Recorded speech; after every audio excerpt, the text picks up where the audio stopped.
वाल्मिक कराड याचे पुत्र सुशील कराड यांच्या विरोधात दाखल झालेली खासगी फिर्याद सोलापूर न्यायालयाने फेटाळून लावली आहे। या प्रकरणात फिर्यादी महिलेने सुशील कराड व त्यांच्या कुटुंबियांवर गंभीर आरोप केले होते।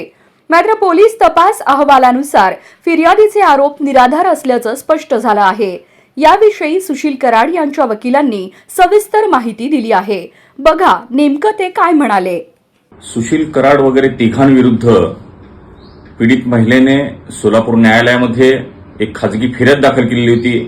तिच्या म्हणण्यानुसार तिच्या पतीविरुद्ध आणि तिच्या विरुद्ध तीन आरोपींनी मिळून तिचे दागिने विकायला लावले, ते पैसे घेतले, तिची जागा नावावर करून घेतली, रजिस्टर्ड खरेदी करून घेतलं आणि त्यांच्याकडील पैसे स्वतःच्या खात्यावर वळते करून घेतले व त्यांना दमदाटी केली, मारहाण केली, शिवीगाळ केली असा आरोप करण्यात आला होता।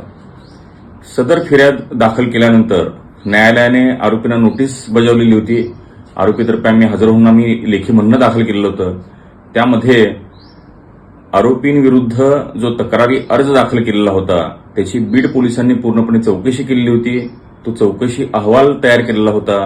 त्याप्रमाणे कुठलाही गुन्हा घडलेला नाही असा त्यांचा अहवाल होता। त्याचप्रमाणे पीडित महिलेने MIDC पोलीस स्टेशन येथेही तक्रारी अर्ज दिलेला होता। त्या तक्रारी अर्जाचा सुद्धा पोलिसांनी प्राथमिक तपास केल्यानंतर MIDC पोलीस स्टेशन सोलापूर येथील पोलीस या निष्कर्षाप्रत आलेले होते की घडलेल्या घटना या परळी शहरातील असल्यामुळे तिने तिकडे फिर्याद दाखल करावी।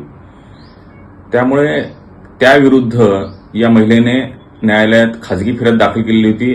न्यायालयासमोर या सर्व बाबींचा उहापोह झाला, युक्तिवाद झाला व न्यायालयाने आज त्याचा निकाल दिलेला असून न्यायालयाने सुद्धा घडलेल्या कथित घटना या परळी शहरात घडलेल्या असल्यामुळे त्या महिलेने त्या न्यायालयात दाद मागावी असं निरीक्षण नोंदवून ती फिर्याद त्या महिलेस परत केलेली आहे।